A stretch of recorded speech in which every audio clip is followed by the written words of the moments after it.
పైగా జనాభా ఉన్నారు. మహార్ కమ్యూనిటీ అంటేనే అంబేద్కర్ వారసు, రక్తం పంచుకున్న వారసులు. మేమందరం సిద్ధాంతం పంచుకునే వారసులు, మీరు రక్తం పంచుకున్న వారసులు. కాబట్టి సిద్ధాంతంతో ఎదిగిన వారసులమైనా మరి రక్తం పంచుకున్న వారసులైనా అంబేద్కర్ గారి ఆలోచన విధానం 1000 ఏళ్లు బతికుండాలి. ఈ అంతరాలు పోయేదనక, ఈ అణచివేత పోయేదనక, ఈ కుల వ్యవస్థల పేరుతోటి మనల్ని తొక్కిపెట్టే విధానం పోయేంత వరకు రాజ్యాంగం బతికుండాలి. కానీ సూర్యచంద్రులు ఉన్నంత వరకు అంబేద్కర్ గారి ఆలోచన ఉండాలి, అంబేద్కర్ సిద్ధాంతం ఉండాలి. అంబేద్కర్ గారికి మరి ఎప్పుడు కూడా గుండెల్లో పెట్టుకొని నివాళులు అర్పించాల్సిన అవసరం ఉంది.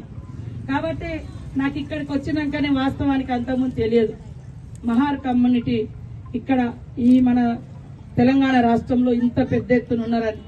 కానీ ఇవాళ దేశానికే ఒక పండుగ, కానీ కొంతమంది కొన్ని కులాలకే పండుగ అని చెప్తున్నారు. అరే నాయన, భారతదేశం కంటే గొప్ప రాజ్యాంగం ఎవరు రచించలే ఈ ప్రపంచంలో. ప్రతి ఒక్క మనిషి మాట్లాడే స్వేచ్ఛ, జీవించే హక్కు, విద్యా హక్కు, నీ హక్కుకి ఎక్కడ భంగం కలిగినా సమానత్వపు హక్కు.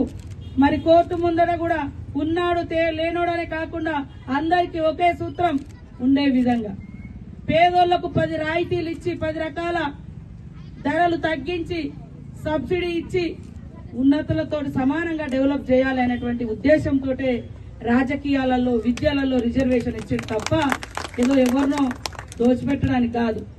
కాబట్టి ఖచ్చితంగా మహార్ కమ్యూనిటీ సోదరులు ఏదైతే కార్పొరేషన్ అడుగుతున్నారో తప్పకుండా మన రేవంత్ రెడ్డి గారి దృష్టికి తీసుకెళ్తా, నాది బాధ్యత. ఇది ఏర్పడాలి.